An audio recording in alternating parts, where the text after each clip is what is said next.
sort of entering mid-season territory already. Time flies when you're having fun. Let's go straight into the games, starting with tonight, a very interesting one. We've got Vikings at Rams. Paul, do you want to kick us off on this one? Sure. So the Minnesota Vikings, bar the Chiefs going into last week, the last two undefeated teams.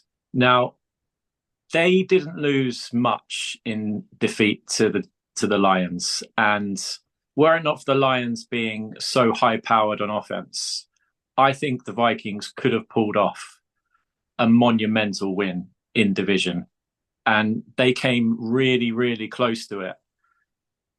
But when you look back at that game, it's, Gibbs went for over 100 and Amon-Ra St. Brown went for over 100. The Vikings, bar Jefferson, just don't have that explosiveness on offense. And credit to the Lions, because Jared Goff, I heard he completed 88% of his passes against this Vikings defense. And they showed a lot of blitz looks. So, yeah, that is bad news for the Rams with their banged up O-line and an older quarterback in Matt Stafford. Cooper Kupp is going to be traded, seems like. It's just a matter of time. It's just the destination. So he probably will not play for fear of him getting hurt. I can't see anything but a Vikings win here. I'm surprised at the spread. I think the spread, they're being careful because it's a short week. They're on the road. But I think the Vikings, defense travels. We've spoken about it before. They're extremely well coached. Flores and this pass rush and the exotic blitz looks against this Rams O-line, I can only see one winner. And I think the Vikings win and the Vikings cover. Okay. The Rams, seemingly on the verge of having a closing down sale. Mm-hmm. They want to trade Kupp.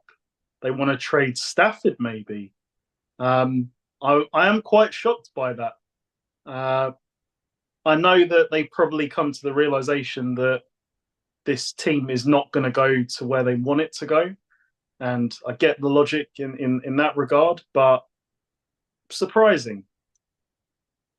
The Vikings, I don't really have much to add to what you said, Paul, other than Sam Darnold has now proven to us that he can play. And it was the previous organizations that really failed him.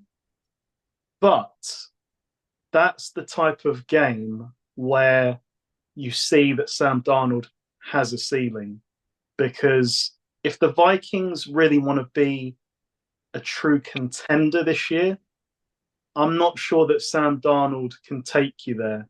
They've got a lot of great pieces, but this offense hasn't had an explosive day yet.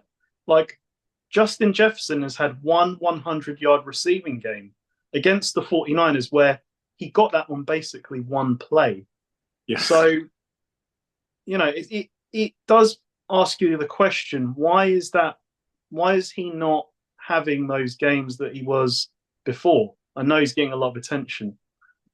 So I wonder what's going to happen after this game, because there's a lot of talk that the Vikings and Stafford have mutual interest. But in terms of this game, I see the Vikings. I think that the Vikings are going to get themselves back on track after a difficult loss last week. Their defense got handled, as you said, Paul. Jared Goff, 88%. They weren't checkdowns. So the Rams just don't have the same level of offensive power. So I think Brian Flores and his tricks work this week. So, Vikings win, Vikings cover.